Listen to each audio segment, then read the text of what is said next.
All right, so we had another very interesting week in the markets. A lot of stuff happening. Monday was the worst day for the S&P and the NASDAQ since 2022, I believe. So we were down very big there. The markets did end the week on a positive note, especially on Friday. Friday was a very positive day. First things first, though, if you get value out of the video, please like, subscribe. Check out those links below. Very much appreciate the support. First things first here. This is from Michael Saylor. BMAX, BMAX, provides retail and institutional investors with exposure to convertible bonds like companies like MicroStrategy, Marathon, Riot that use Bitcoin as a treasury reserve asset. So long story short, this is an ETF that invests in convertible bonds of companies that buy Bitcoin, buy and hold Bitcoin. And I remember saying, I believe it was Strive actually filed for one of these ETFs. I haven't heard on whether or not theirs is going to go through, but I assume it's going to go through. But this is another example of something that's going to be, and already is, but going to be, because they're just getting started. So this is all going to be in the future of stuff that is really bullish for Bitcoin, because this is just going to make it easier than it already is for companies to buy Bitcoin. And not only that, this is going to be, frankly, I think that, again, always do your own due diligence, but I think this is a pretty solid investment. This is another way to get a different form of exposure to Bitcoin. Although I do believe that the vast majority of your indirect or direct exposure to Bitcoin should be, holding your own private keys. At the end of the day, in Canada and in the States, we have tax-deferred investment accounts that we might as well make use of. And I think that's stuff like MicroStrategy. I think MicroStrategy, personally, I prefer that over the ETFs. But I think that these might be a good alternative to that, because these probably, I don't know what exactly they will, but I imagine these will pay pretty solid dividends. They'll provide decent upside exposure as well. So I think that these will be a good way of diversifying within your Bitcoin investments, because these will be a different. They'll be different, right? They'll just straight up be different. Frankly, I think they'll probably be less volatile, and I think they'll still have quite a bit of upside as well. So this is a very, very interesting thing that's going on, and it's only going to get bigger. And something I also remember talking about is that it's only a matter of time until the BlackRocks of the world have ETFs like this, and then that's when this stuff's even going to go even more parabolic. So keep an eye out for that. The next thing here from the Bitcoin Therapist, Michael Saylor tweets out, big things are coming. This was on March 11th. MicroStrategy or Strategy, they just came out with a very big offering. I think they're going to be able to buy upwards of $21 billion of Bitcoin, which is, I think they currently have about 40 or 50 billion. So, I mean, at current prices, that means they're going to be able to buy another couple 100,000 coins. Now, obviously, the price could go up in that time, but when it comes to MicroStrategy, honestly, it looks like they're just getting started. And honestly, if they can keep things up and we don't get a massive upsurge in the price of Bitcoin, which I think is inevitable, it's not a matter of if, it's a matter of when, but obviously just my opinion, they're going to go parabolic. MicroStrategy is going to go parabolic at one point. We're going to have another period where, in a matter of 6 months or a year, they're going to be up 500%. That within the next 2, 3, 4 years, that's going to happen again. Just my opinion. Obviously, I could be wrong. I think that's going to happen again. I think the same thing is going to happen for Bitcoin. Maybe not quite. I still think we haven't seen anywhere close to the top for this cycle. And I also believe that something I've also said before is that I think that cycles probably are a thing of the past. I still do think we'll see the biggest upswings after the halvings, but something to keep in mind is, number one, we've never seen institutional adoption anywhere close to the rate that we're currently having it at. And number two, the amount of the halving is going to go down it's going down. It's obviously being cut in half every single time, which means the halving is going to become less relevant as time goes on, because the actual amount of new Bitcoin is going to become smaller and smaller and smaller, which means the halving is going to become less relevant. So that's another thing to keep in mind, is that this is another reason why trying to time the market in Bitcoin is just a terrible idea, because nobody knows what's going to happen in the future. For all we know, we sit around 100K. For all we know, 100K is the topping for this cycle. And for all we know, also, BlackRock and whatnot continue to scoop things up, and we don't get a big drawdown. Anything can happen. So the next thing, speaking of companies buying Bitcoin, Rumble, which is one of the largest video producing platforms. Again, I am on Rumble. Like I said, check out those links below. They've bought. They just started buying recently. They've bought 188 Bitcoin, and again, like I've said time and time again, I really think we are just getting started here, because look at how few companies have actually done this. And again, given the fact that you take BlackRock as a prime example, right? The fact that they're so all in on their ETF, they've recommended a 1% to 2% allocation. Like, does anyone really think that Bitcoin's going away, knowing that information, knowing that the American government has committed to hodling? Like, does anyone really think it's going away? No. And if it's not going away, it's going to keep doing what it's been doing. So just take that for what you will.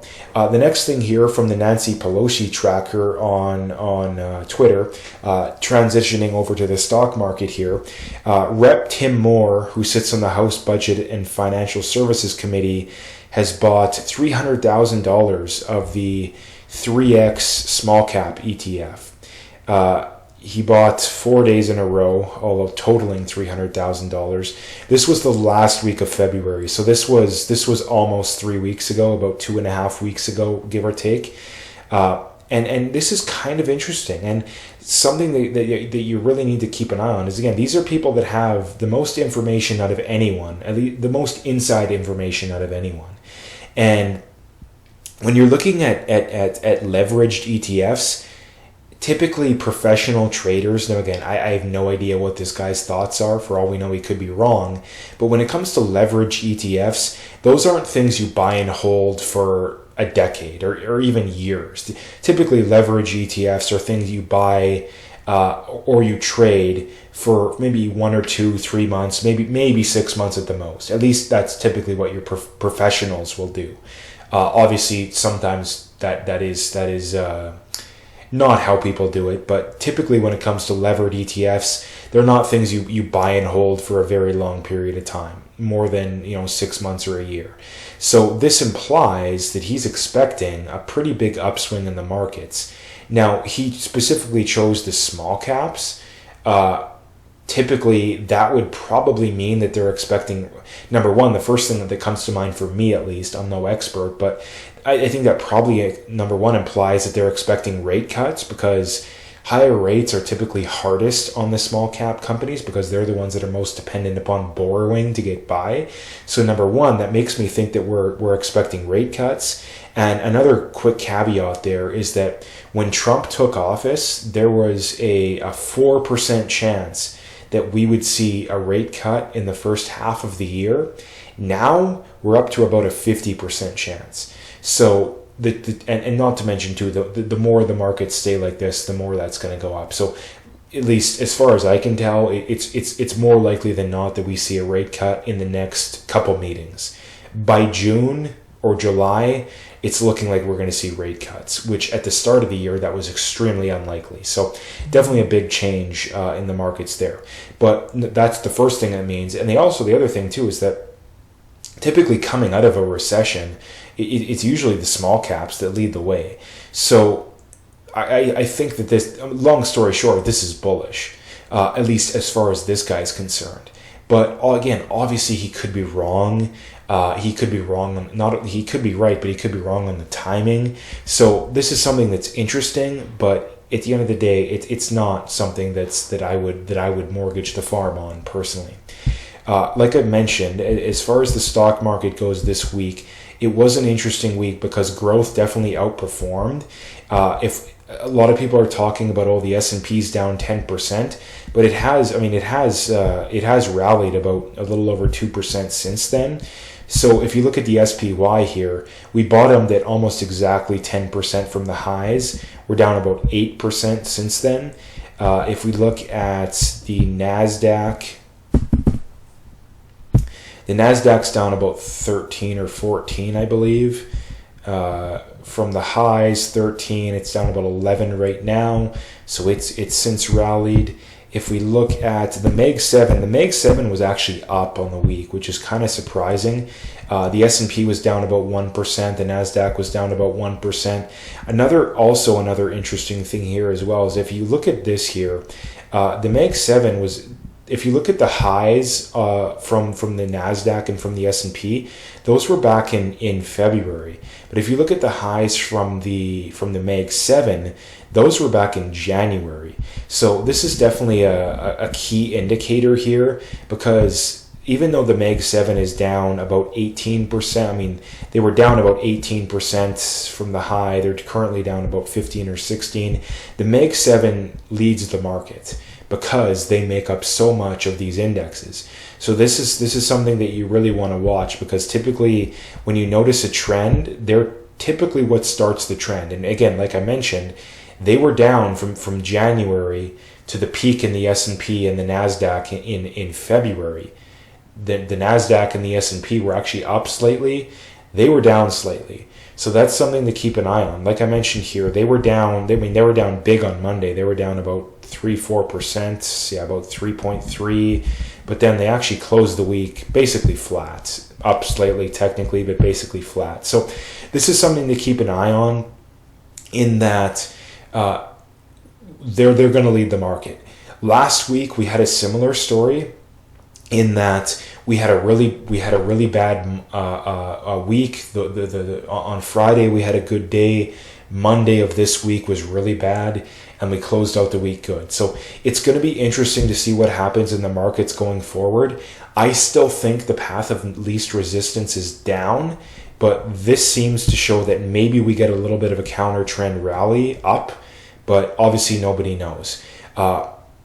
I think that when you look at Trump and what he's doing, my reading on what he's doing is that he wants to get the bad economic stuff out of the way right off the start, and later this year and going into next year is when he will start doing the things that are going to be good for the stock market, and that will help propel the Republicans in the midterms. Politics aside, that seems to be what the strategy is, because given the fact that they hold the House and the Senate, it would make no sense to do things that are going to hurt the economy in the short term, because obviously you could argue that what he's doing will help the economy in the long term, but what he's doing is definitely hurting the economy in the short term. It would make no sense to do something that's going to hurt the economy in the short term, knowing that the midterms are right around the corner. So that's my reading on what he thinks, what I think he's doing. Obviously, I'm no expert. I don't have any insider information, but that would make sense. The last thing I'll leave it on here is, like I just mentioned, I still do think the path of least resistance is still down. Although I very much could see a counter trend rally in the next week or two. But you also have to keep in mind that a lot of these tariffs are expected to go into place that first week of April, on April 2nd. And you also have to keep in mind that the Atlanta Fed is saying that, hey, the first quarter is negative as far as GDP goes. So we very well could be in the early to mid stages of a recession. A caveat to that is typically once the Fed and those kinds of people acknowledge we're in a recession, typically the bottom is already in. So the best strategy is always to dollar cost average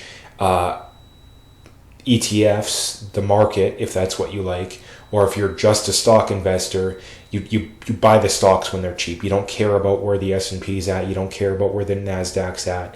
You just buy, as long as it's a good price. That's my strategy. My strategy is the majority of my personal portfolio as far as stocks go is individual stocks, but I do have probably 20-ish% that are in ETFs.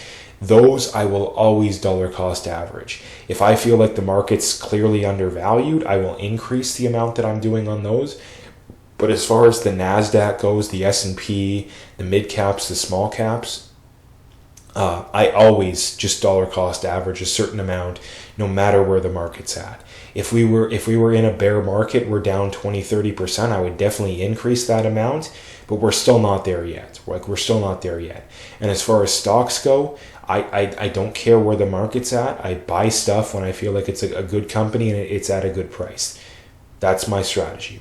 So anyway, that's what I wanted to bring up this week. Like I mentioned earlier there, please like, subscribe, comment, check out those links below. Very much appreciate all the support. Thank you.